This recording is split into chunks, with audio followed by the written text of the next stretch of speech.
Perkenalkan, nama saya Angelina Kahayan dengan NIM 2325451102 dari program studi pengembangan kebunan Politeknik Pertanian dan Agrikultur. Pada kesempatan ini, saya akan menjelaskan apa itu pengembangan sumber daya manusia, yang dimana tugas ini merupakan tugas mandiri saya dari mata kuliah Manajemen Sumber Daya Manusia yang diampu oleh dosen pengampu Ibu Nursamsi SI. Pada kali ini saya akan menjelaskan apa itu pengembangan sumber daya manusia. Di sini saya mengambil dua dari jurnal, yaitu dari Riono dan Sibuan. Yang pertama itu ada, menurut Riono, pada tahun 2021, pengembangan sumber daya manusia itu adalah upaya sistematis dan berkelanjutan untuk meningkatkan kompetensi, pengetahuan, keterampilan anggota organisasi melalui pendidikan, pelatihan, dan pengalaman kerja agar mampu menghadapi perubahan serta berkontribusi optimal terhadap pencapaian tujuan organisasi.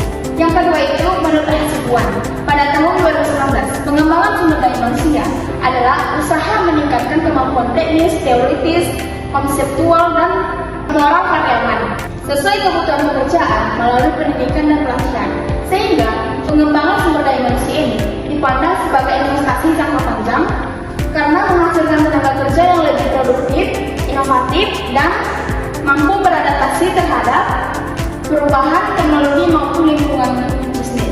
Adapun tujuan dari pengembangan sumber daya manusia ini, yang pertama, yaitu meningkatkan kompetensi teknis dan manajerial. Yang kedua, meningkatkan produktivitas kerja. Yang ketiga, mengurangi kesalahan kerja.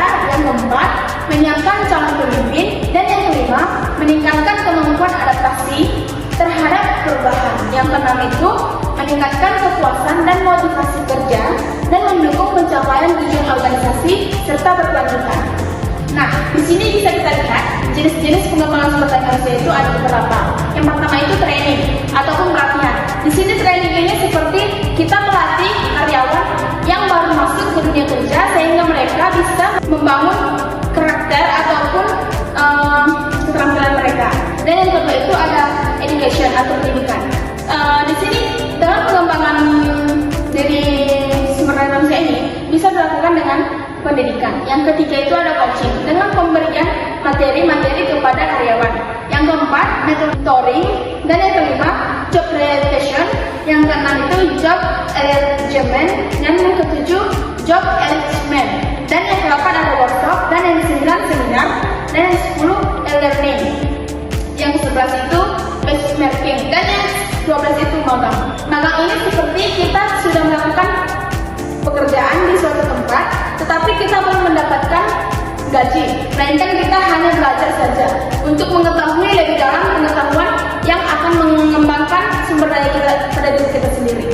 Nah, di sini ada fungsi dan manfaat mengapa pengembangan sumber daya manusia itu penting. Yang pertama, fungsinya itu mengembangkan kompetensi, menyiapkan kader pemimpin. Yang ketiga, mendukung perubahan organisasi. Yang keempat, menyesuaikan perkembangan teknologi.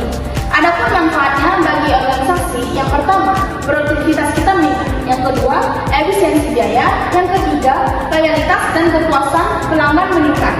Dan yang keempat, daya saing organisasi kita lebih kuat. Dan adapun manfaat bagi karyawan, yang pertama, karir berkembang. Yang kedua, percaya diri meningkat. Dan yang ketiga, kinerja meningkat.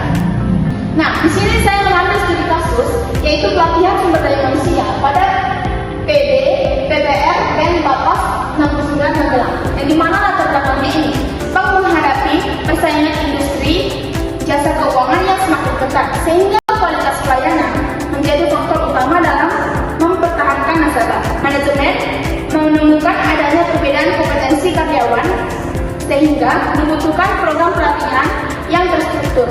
Program yang dilakukan oleh bank tersebut, yang pertama itu menganalisa kebutuhan pelatihan, yang kedua pelatihan pelayanan prima, yang ketiga itu pelatihan komunikasi, dan yang keempat simulasi penanganan keluhan nasabah, yang kelima evaluasi menggunakan indikator kinerja atau KPI. Bisa kita lihat analisis itu untuk menganalisis data studi kasusnya. Yang pertama itu ada hasilnya. Hasil penelitian itu menunjukkan bahwa penelitian memberikan dampak nyata terhadap peningkatan kualitas pelayanan, kecepatan penyelesaian pekerjaan, kemampuan komunikasi motivasi dan rasa percaya diri karyawan. Karyawan menjadi lebih memahami standar operasional dan mampu memberikan pelayanan yang lebih konsisten kepada nasabah. Keberhasilan program itu dipengaruhi oleh beberapa faktor, yaitu materi pelatihannya sesuai dengan kebutuhan karyawan. Yang kedua, adanya praktik langsung di lapangan. Yang ketiga, evaluasi pasca pelatihan.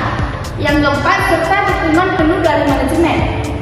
Penelitian ini menyimpulkan bahwa pengembangan sumber daya manusia bukan sekedar memberikan pelatihan, tetapi sebuah proses berkelanjutan yang dimulai dari identifikasi kebutuhan, pelaksanaan, evaluasi, dan hingga tidak lanjut yang dilakukan oleh karyawan.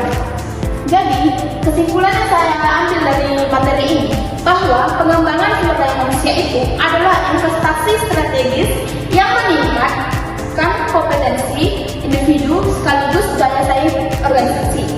Berbagai metode dapat digunakan sesuai kebutuhan, namun pelatihan merupakan metode yang paling umum karena mampu memberikan dampak langsung terhadap peningkatan kinerja. Studi kasus yang saya ambil menunjukkan bahwa pelatihan yang dirancang berdasarkan kebutuhan organisasi serta dievaluasi secara berkala menghasilkan peningkatan kompetensi dan produktivitas. Sehingga pengembangan sumber daya manusia itu sangat diperlukan, baik itu organisasi maupun diri kita sendiri. Yang pertama, organisasi meningkatkan produktivitas karena pengembangan diri dari karyawannya sudah meningkat sehingga produktivitas meningkat, dan daya saingnya itu lebih kuat karena kita memiliki pegangan karena karyawan kita itu sudah memiliki keterampilan dan wawasan yang lebih kuat daripada organisasi lainnya. Maka sekian dari hasil presentasi saya untuk menjelaskan apa itu pengembangan sumber daya manusia telah berakhir di sini. Saya